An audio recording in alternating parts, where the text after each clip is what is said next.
स्वागत है आपका मेरे यूट्यूब चैनल में। तो आज हम लोग देखने वाले हैं कक्षा 10वीं विषय हिंदी से पाठ नर्मदा का उद्गम अमरकंटक पाठ के प्रश्न उत्तर हम इस वीडियो में देखने वाले हैं। वीडियो शुरू करते हैं। चलिए चैनल को सब्सक्राइब कीजिएगा, अपने दोस्तों के साथ जरूर इसको शेयर कीजिएगा। ये जो उत्तर हैं बहुत ही ईजी और बहुत ही सटीक हैं, आपके पाठ्य पुस्तक से ही उत्तरों को लिया गया है। तो चलिए पहला क्वेश्चन यहाँ पर देखते हैं क्या बोल रहा है। पहला क्वेश्चन कि विंध्य और सतपुड़ा को लेखक ने किस रूप में चित्रित किया है। सबसे पहले आपको क्वेश्चन को समझना है कि जो विंध्य और सतपुड़ा जो पर्वत श्रेणी है उसको लेखक ने किस रूप में जो है चित्रित किया है, इसको आपको लिखना है। चलिए इसका उत्तर देखते हैं। उत्तर है विंध्य और सतपुड़ा का समवेत विग्रह बड़ा ही सुदर्शन और मनोहारी है, इसे मैकल कहते हैं। ये दोनों जो पर्वत हैं बहुत ही सुंदर हैं, बहुत ही अद्भुत है, मनोहारी यानी कि मनमोहित करने वाले हैं।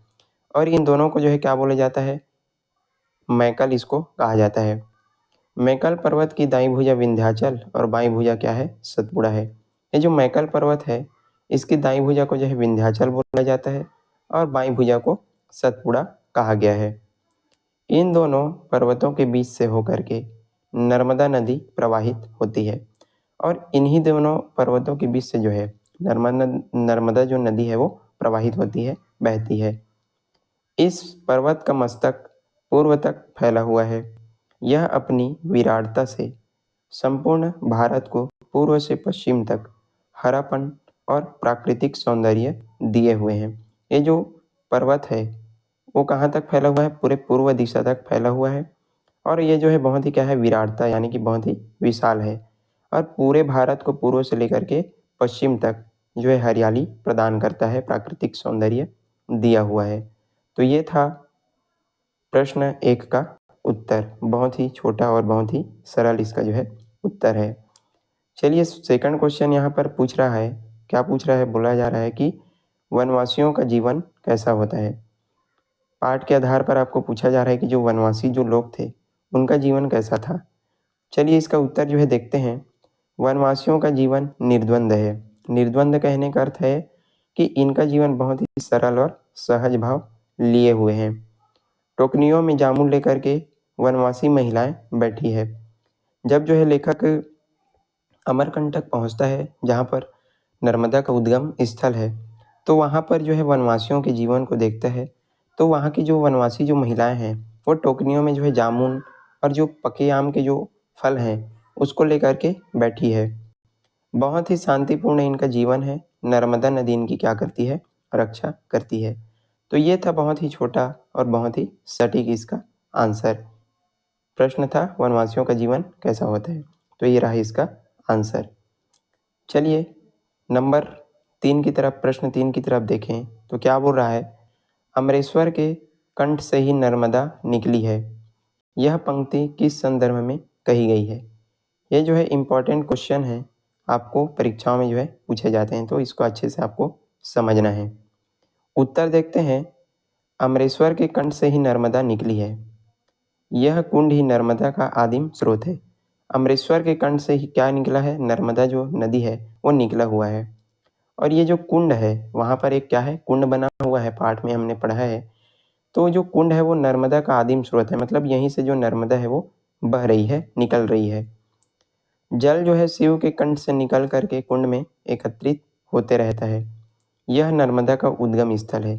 और जो जल है वो कहाँ से, जो भगवान शिव है उनके कंठ से निकल करके कहाँ पर एकत्रित होता रहता है, कुंड में जो है एकत्रित होता रहता है। और यही क्या है, ये जो कुंड है वो नर्मदा का क्या है, उद्गम स्थल है। ये जो कुंड है 11 कोणी है, यह कुंड पक्का और क्या है, विशाल है। कुंड को जो है 11 कोणी मतलब 11 कोण वाला कुंड है और ये जो कुंड कैसा है, पक्का है, इसको पक्की जो है बना दिया गया है और बहुत विशाल है। कुंड के चारों ओर समतल जमीन है और ये जो कुंड है उसके चारों तरफ जो जमीन है वो कैसी है, समतल है। कुंड के बाद नर्मदा भूमिगत होकर के पश्चिम में कपिलधारा के पास प्रकट होती है। और ये जो कुंड है वहाँ से जो नर्मदा का जल है जमीन के अंदर 2 से 3 किलोमीटर जमीन के अंदर जो है नीचे होकर के भूमिगत होकर के कहाँ पर, कपिलधारा के पास पश्चिम दिशा में ये जो है प्रकट होती है। तो ये रहा क्वेश्चन 3, अमरेश्वर के कंठ से ही नर्मदा निकली है, इसका उत्तर। वीडियो पसंद आ रहा है तो ज़्यादा से ज़्यादा इसको जो है शेयर कीजिएगा और चैनल पर नए हैं तो जरूर इसको सब्सक्राइब कर दीजिएगा ताकि इसी प्रकार का वीडियो आपको जो है मिलता रहे। क्वेश्चन 4 यहाँ पर पूछ रहा है, चलिए देखते हैं क्या बोल रहा है। अमरकंटक ने अपनी आत्मा से नर्मदा को जन्म दिया, पाठ के अनुसार स्पष्ट कीजिए। क्वेश्चन समझते हैं कि जो अमरकंटक है उसने अपनी आत्मा से नर्मदा को जन्म दिया है, तो ऐसा जो है क्यों बोला जा रहा है, पाठ के अनुसार आपको स्पष्ट करना है, बताना है। उत्तर इसका देखते हैं क्या है उत्तर।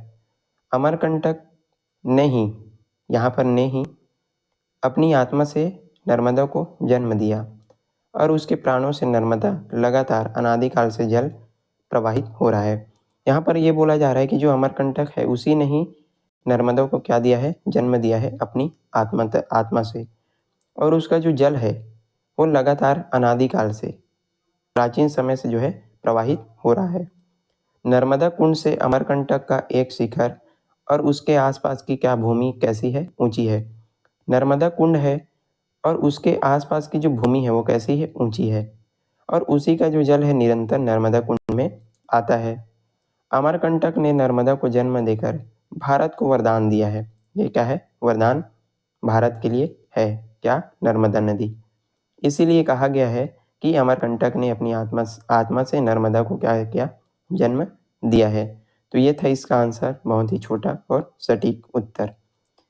प्रश्न 5 की तरफ आगे बढ़ें तो यहाँ पर आपको पूछा जा रहा है कि निम्नलिखित का आशय स्पष्ट कीजिए। जो यहाँ पर जो पंक्तियाँ दी गई है उसका आपको आशय स्पष्ट करना है।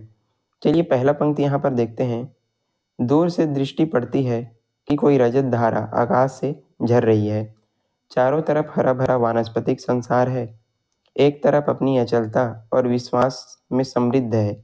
ऊपर आसमान में बादलों की छिया छिलौती और धमा चौकड़ी मची है। सबसे पहले आपको बता दूं कि ये जो है इम्पोर्टेंट क्वेश्चन है और इसको आपको अच्छे से समझना है। चलिए ये जो पंक्ति था उसका आशय देखते हैं क्या है। इसका उत्तर है कि उपयुक्त पंक्तियों में लेखक ने प्रकृति के सौंदर्य का वर्णन करते हुए कहते हैं कि दूर से ऐसा प्रतीत होता है जैसे कि आसमान से कोई चांदी की धारा बह रही हो।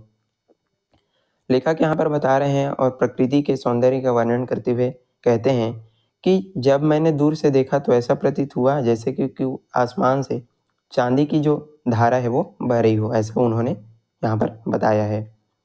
लेखक यहाँ वर्षा ऋतु का वर्णन करते हुए आगे कहते हैं कि चारों तरफ हरियाली छाई हुई है।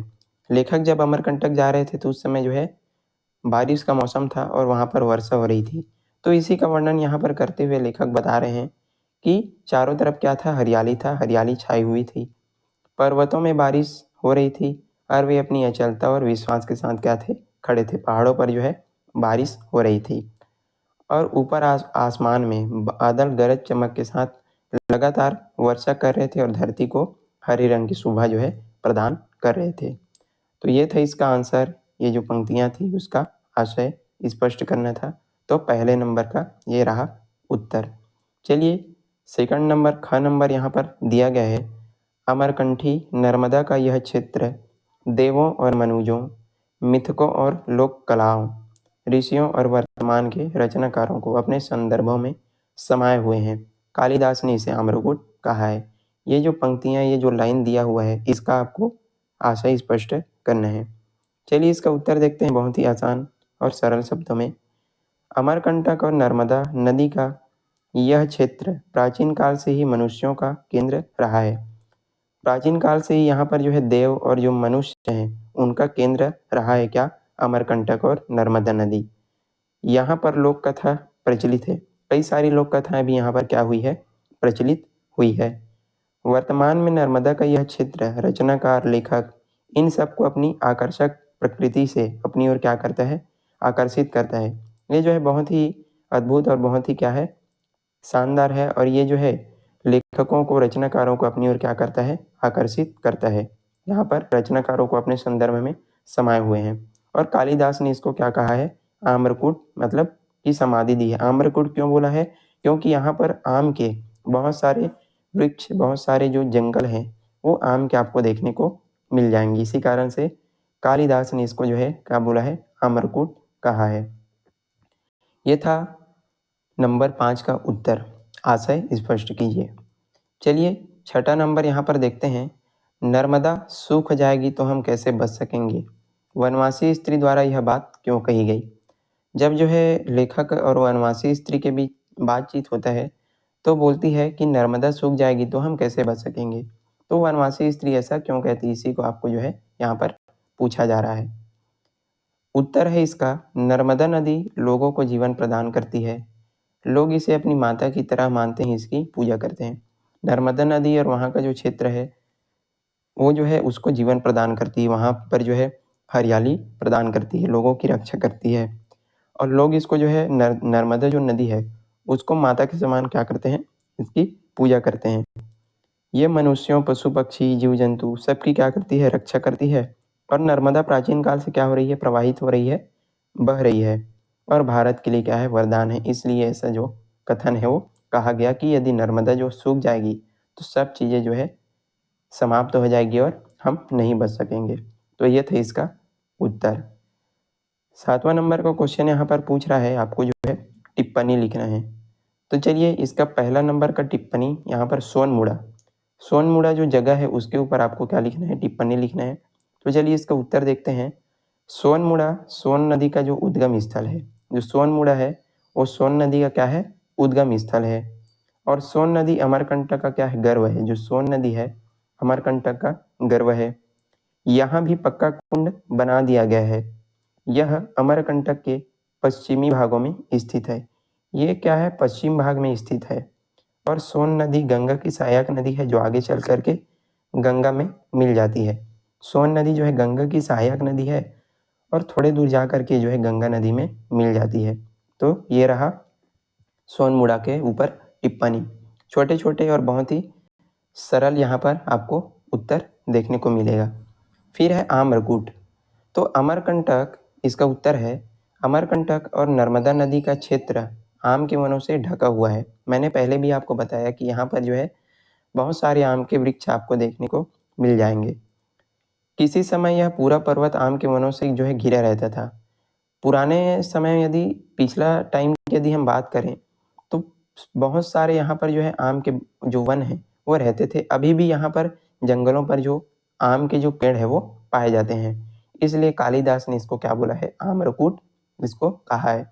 तो ये था आम्रकूट के ऊपर जो टिप्पणी लिखने के लिए आपको कहा गया है, इसका उत्तर। चलिए ग नंबर यहाँ पर आपको मेकल, मेकल के ऊपर जो है टिप्पणी लिखना है। तो चलिए लिखते हैं, पढ़ते हैं क्या बोला गया है इसका उत्तर। विंध्य और सतपुड़ा का यह संवेद विग्रह बड़ा ही सुदर्शन और मनोहारी है। इसे क्या बोला जाता है, मेकल। इन दोनों को एक साथ क्या बोला जाता है, मेकल। विंध्य और सतपुड़ा को एक साथ जो है मेकल बोला जाता है। और मेकल की जो दाई भुजा है उसको क्या बोला जाता है, विंध्याचल। और बाई भुजा क्या है इसकी, सतपुड़ा है। और इन्हीं दोनों पर्वतों के बीच से जो है नर्मदा नदी प्रवाहित होती है। तो ये था इसका उत्तर। चलिए माई की बगिया यहाँ पर देखते हैं, क्या इसके ऊपर आपको जो है टिप्पणी लिखना है। तो माई की बगिया क्या होता है, माई की जो बगिया है वो सोन और नर्मदा की बाल क्रीड़ा की भूमि रही है। जो सोन नदी और जो नर्मदा नदी है इनके बचपन में जो बाल क्रीड़ा की जो क्या रही है, भूमि रही है, क्या, माई की बगिया। और माई की बगिया में क्या है, ऋषि मार्कंडे की ये जो है तपोभूमि भी रही है। यहाँ पर एक सुंदर बगीचा है जहाँ पर आम और सरई के पेड़ जो है लगे हुए हैं।